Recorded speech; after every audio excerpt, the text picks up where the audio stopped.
تو یاد رکھیں ہمارا دنیا کے اندر آنے کا مقصد بھی یہی ہے کہ ہم دنیا کے اندر رہ کر اپنے آپ کو خوشبو والا بنا دیں. ہاں، ہم دنیا کے اندر رہ کر وہ ساری خوشبوئیں اکٹھی کریں جن کو اکٹھی کرنے کا ہمیں حکم ہے. اور وہ خوشبوئیں کہاں سے آتی ہیں؟ یاد رکھیں وہ خوشبوئیں حضور نبی اکرم صلی اللہ علیہ وسلم کی وجود اطہر سے آتی ہیں. اور وہ خوشبوئیں کیا ہیں؟ وہ خوشبوئیں حضور نبی اکرم صلی اللہ علیہ وسلم کی سنتیں ہیں کہ ان کی خوشبوئیں ہیں کہ ہمیں چاہیے کہ ہم ان سنتوں پر عمل کرنے والے بن جائیں. سمجھ آ رہی کہ نہیں؟ یاد رکھیں ہر کامیاب آدمی، ہم لوگ کہتے ہیں نا جی کامیاب آدمی کے پیچھے ایک عورت کا ہاتھ ہوتا ہے. عورت کا ہاتھ کوئی نہیں ہوتا، یہ دنیا کی باتیں ہیں. ہر کامیاب آدمی کے پیچھے نبی کی سنت مسکرا رہی ہوتی ہے. ہاں، کامیاب ہونا چاہتے ہو، امتحان میں پاس ہونا چاہتے ہو، جناب انٹرویو میں پاس ہونا چاہتے ہو، اچھی جاب لینا چاہتے ہو، ہمیں دنیا کے اندر حلال کمانا چاہتے ہو، مالدار ہونا چاہتے ہو، اللہ کا قرب حاصل کرنا چاہتے ہو، یہ ساری چیزیں مل سکتی ہیں ہم کو. طریقہ ایک ہے، نبی کی سنت. ہاں، نبی کی سنت. ہمیں اپنی زندگی کا موازنہ کرنا چاہیے نا، 24 گھنٹے کی زندگی کا محاسبہ کرنا چاہیے، موازنہ کرنا چاہیے کہ جب صبح میری آنکھ کھلتی ہے رات کو میری آنکھ بند ہونے تک میں کتنی نبی کی سنتوں پر عمل کرنے والا ہوں. اس چیز کا بھی تو شوق ہونا چاہیے. کاروبار کا شوق ہے، یہ تو سوچتے ہیں کہ کاروبار دکان کب کھولنی ہے، یہ تو سوچتے ہیں کہ منافع کتنا ہو گیا، یہ تو سوچتے ہیں کہ مال کتنا آنا ہے، یہ بھی سوچتے ہیں کہ مال کتنا دینا ہے، یہ بھی سوچتے ہیں کس کس سے پیسے لینا ہے، یہ بھی سوچتے ہیں کس کس کو پیسے دینے ہیں، یہ بھی سوچتے ہیں دکان کب بند کرنی ہے. یہ سوچیں، اس سوچنے پر پابندی کوئی نہیں ہے بھائی. اس سوچ کو نبی کی سوچ کے مطابق سوچیں تو تب یہ سنت بھی ہے، عبادت بھی ہے. عبد الرحمن بن عوف سے بڑا کوئی کاروباری ہے؟ عبد الرحمن بن عوف سے بڑا کاروباری کوئی بھی نہیں ہے. وہ جنتی بھی ہے، صحابی بھی ہے، ہماری طرح انسان بھی ہے ابھی، اور کاروباری بھی ہے.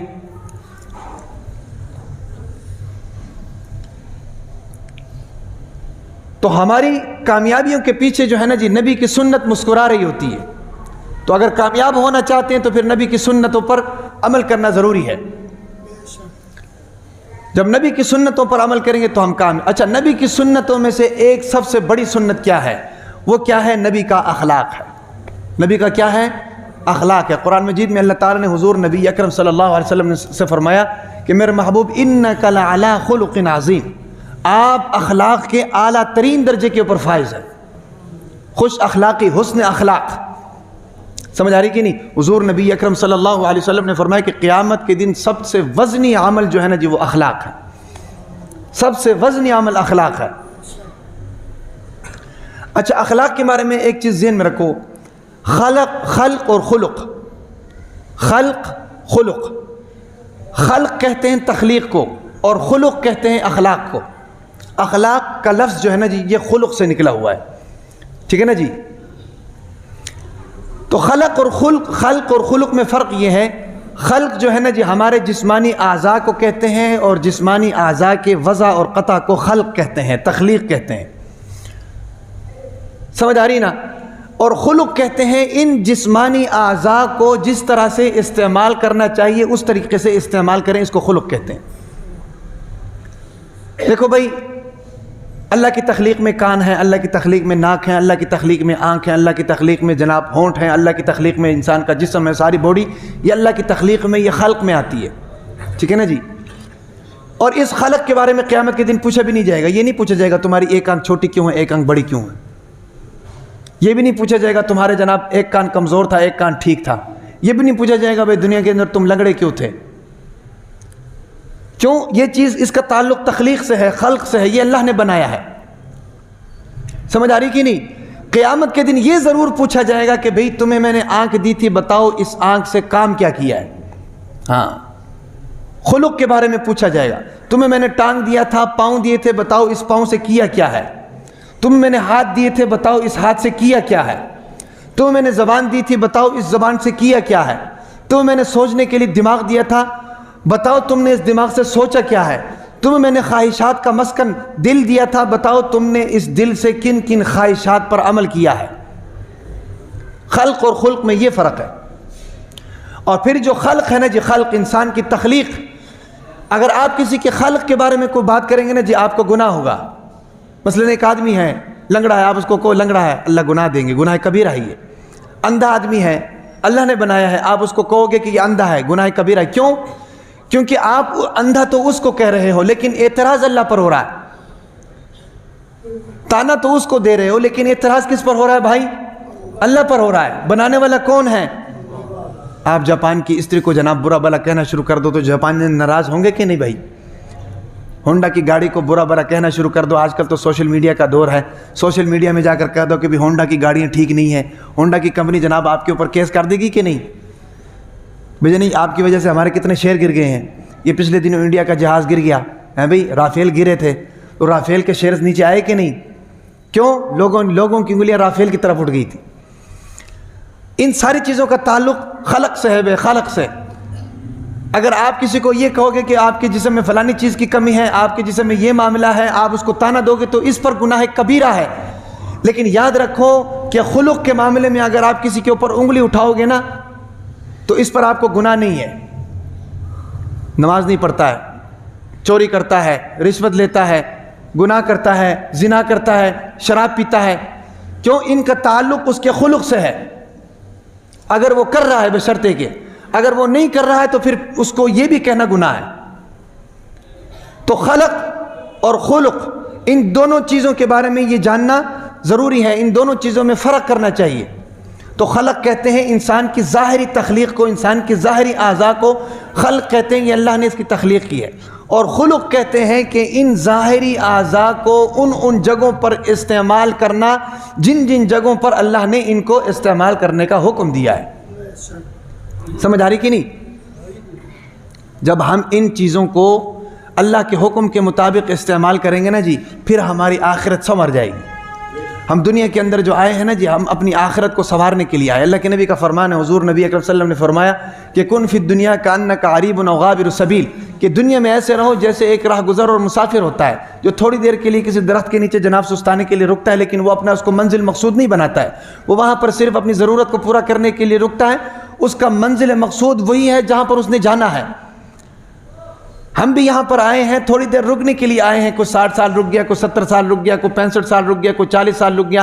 آج کل کی تو زندگی 60 سال ہے، 60 سال میں پھڑک جاتے ہیں۔ 60 سال رک گیا، اس کے بعد جناب جانا ادھر ہی ہے۔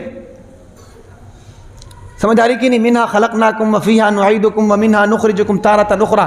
اللہ تعالیٰ قرآن میں فرماتے ہیں کہ بھئی یہ مٹی ہے، اسی سے تم کو پیدا کیا، اسی میں تم نے جانا ہے، اسی سے تمہیں دوبارہ اٹھانا ہے۔ انسان مرتا نہیں ہے بلکہ انسان منتقل ہوتا ہے۔ عالم ارواح سے جناب ماں کے پیٹ کے اندر آتا ہے، ماں کے پیٹ کے اندر سے عالم دنیا میں آتا ہے، عالم دنیا سے پھر عالم برزخ میں چلا جاتا ہے، پھر عالم برزخ سے عالم محشر میں چلا جاتا ہے، عالم محشر سے پھر جناب یا تو جہنم میں جاتا ہے یا جنت میں جاتا ہے۔ تو انسان دنیا کے اندر منتقل ہوتا ہے۔ تو ہم یہاں پر جو آئے ہیں نا جی، ہم آخرت کو یاد رکھیں، جو آخرت کو سنوارنے کے لیے آتا ہے نا جی، اس کے سامنے ایک مرحلے کی کوئی اہمیت نہیں ہوتی، 2 مرحلے کی کوئی اہمیت نہیں ہوتی، 4 مرحلے کی کوئی اہمیت نہیں۔ آج ہم دیکھ لو، 1 مرحلے کے پیچھے لڑنے مرنے کے لیے تیار ہیں، 5 مرحلے کے پیچھے لڑنے مرنے کے لیے تیار ہیں، 1 کنال کے پیچھے لڑنے مرنے کے لیے تیار ہیں، وراثت کے مال کے لیے ایک دوسرے کا گلا کاٹنے کے لیے تیار ہیں۔ ایسا ہوتے کہ نہیں بھائی؟ ان چیزوں کی اہمیت کوئی نہیں۔ حضور نبی اکرم صلی اللہ علیہ وسلم گھر میں تشریف لے کر آئے، ازواج مطہرات میں سے کسی نے پوچھا کہ بھی کھانے کے لیے کچھ ہے؟ فرمایا کہ کھانے کے لیے کچھ بھی نہیں ہے۔ حضور نبی اکرم صلی اللہ علیہ وسلم نے فرمایا چلو اگر نہیں ہے تو آج میرا روزہ ہو گیا۔ حضور نبی اکرم صلی اللہ علیہ وسلم کے سامنے یہ چیزیں کوئی میجر چیزیں نہیں ہوا کرتی تھی، مائنر چیزیں ہوا کرتی تھی۔ آج ہمارے سامنے یہ میجر چیزیں ہیں۔ اس کی مثال یوں سمجھ لو کہ ایک بچہ ہے جناب، وہ جناب ایک گھر بناتا ہے، چھوٹا سا گھر بناتا ہے، گھر بنانے کے بعد کوئی آدمی آ کر یا کوئی دوسرا بچہ آ کر اس گھر کو ٹھڈا مارتا ہے تو اس بچے کو کتنی تکلیف ہوتی ہے۔ وہ اپنی ماں کو جا کر بتاتا ہے تو ماں کہتی ہے چلو بیٹا کوئی اور بنا لو۔ کیوں؟ ماں کے سامنے اس کی تو کوئی اہمیت نہیں ہے، باپ کے سامنے اس کی تو کوئی اہمیت نہیں۔ پاؤں ریت کے اندر پھنسا لیا ہے بھائی، پاؤں ریت کے اندر پھنسا لیا، اوپر سے ریت کو گیلا کر دیا، آہستہ آہستہ پاؤں نکالا تو گھر بن گیا۔ آدھے گھنٹے بعد وہی بچہ آتا ہے، خود جا کر اس کو توڑ کر آ جاتا ہے۔ کیوں؟ آدھے گھنٹے بعد اس کے ذہن سے، اس کے دل و دماغ سے اس کی اہمیت ختم ہو جاتی ہے۔ تو انبیاء کرام علیہم الصلاۃ والسلام جو تھے، ان کے نزدیک اس دنیا کی اہمیت کوئی نہیں تھی۔ دنیا کے معاملات جو ہیں، دنیا کے مال اسباب، زمین زمین جو تھے، ان کے سامنے ساری چیزیں مائنر چیزیں تھیں۔ ہم نے ان چیزوں کو اہمیت دی ہے جناب. تھوڑی سی چیز کے لیے عدالتوں میں چلے جاتے ہیں, سپریم کورٹ میں چلے جاتے ہیں, ہائی کورٹ میں چلے جاتے ہیں, تھانوں میں چلے جاتے ہیں, کچہری میں چلے جاتے ہیں, ایک دوسرے کے ساتھ رشتے توڑ دیتے ہیں, تعلق توڑ دیتے ہیں, ایک دوسرے کے جناب خون کے پیاسے ہو جاتے ہیں, لڑنے مرنے کے لیے تیار ہو جاتے ہیں. کیوں بھائی؟ ساری چیزوں کو اہمیت دے رہے ہیں.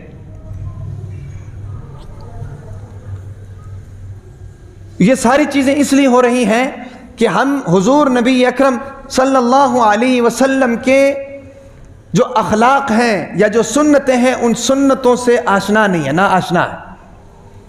اور ہمارے محافل میں, ہماری مجالس میں, ہماری بیٹھک میں, ہمارے معاملات میں, ہمارے دکان میں, ہمارے تجارتوں میں آخرت کے تذکرے نہیں ہیں, آخرت کے تذکرے نہیں ہیں.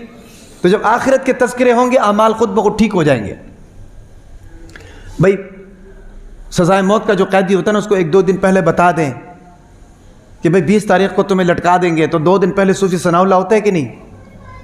سب کو معاف بھی کر دیتا ہے جناب, سجدے سے سر بھی نہیں اٹھاتا ہے, قرآن کی بھی پراپر تلاوت کرتا ہے. اس کو پتہ ہے کہ بھائی 2 دن بعد مجھے لٹکا دینا ہے, اس کو تو پتہ ہے کہ بھائی 2 دن بعد لٹکا دینا ہے. ہمیں تو پتہ بھی نہیں ہے, اگلے سیکنڈ کا کوئی پتہ نہیں, اگلے منٹ کا کوئی پتہ نہیں, اگلے دن کا کوئی پتہ نہیں.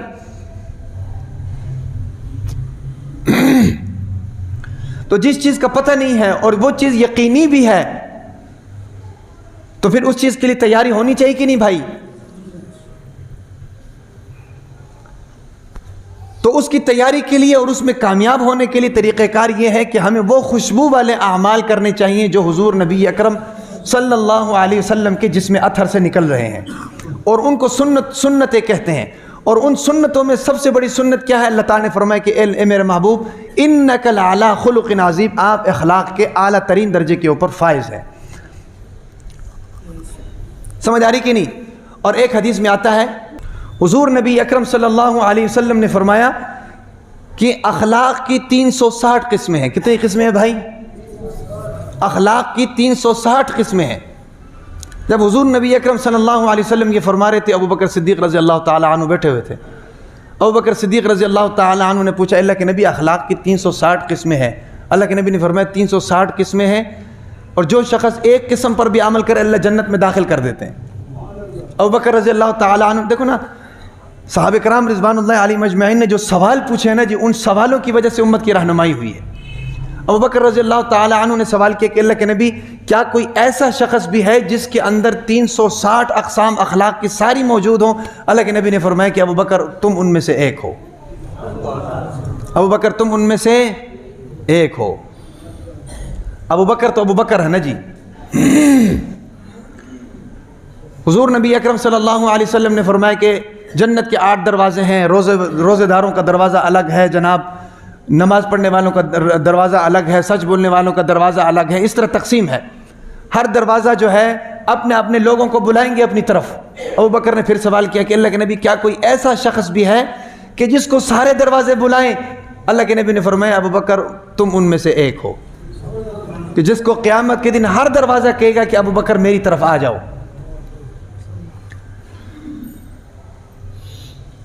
تو ابو بکر کو یہ مقام کیسے ملا, یہ فضیلت کیسے ملی؟ یہ فضیلت اس لیے ملی کہ بھائی ابو بکر صدیق رضی اللہ تعالی عنہ حضور نبی اکرم صلی اللہ علیہ وسلم کے رنگ میں رنگے ہوئے تھے. جب اللہ کے نبی ہجرت کر رہے تھے نا جی, ہجرت کر کے مکہ سے مدینہ جا رہے تھے, تو مدینے والوں کو تو پہلے پتہ تھا کہ نبی آ رہے ہیں. انہوں نے جناب استقبال کے لیے جناب باہر کھڑے ہوئے تھے سرحدوں میں. جب حضرت ابو بکر صدیق اور نبی صلی اللہ علیہ وسلم جب نمودار ہوئے نا تو لوگ بھاگے. بھاگ کر دیکھا کہ 2 لوگ آ رہے ہیں, پتہ نہیں چل رہا نبی کون ہے, ابو بکر صدیق کون ہے. کیوں؟ دونوں کی رفتار ایک ہے, دونوں کی شکل و صورت ایک ہے, دونوں کی گفتار ایک ہے, دونوں کا چال ڈھال ایک ہے, دونوں کی بات چیت ایک ہے.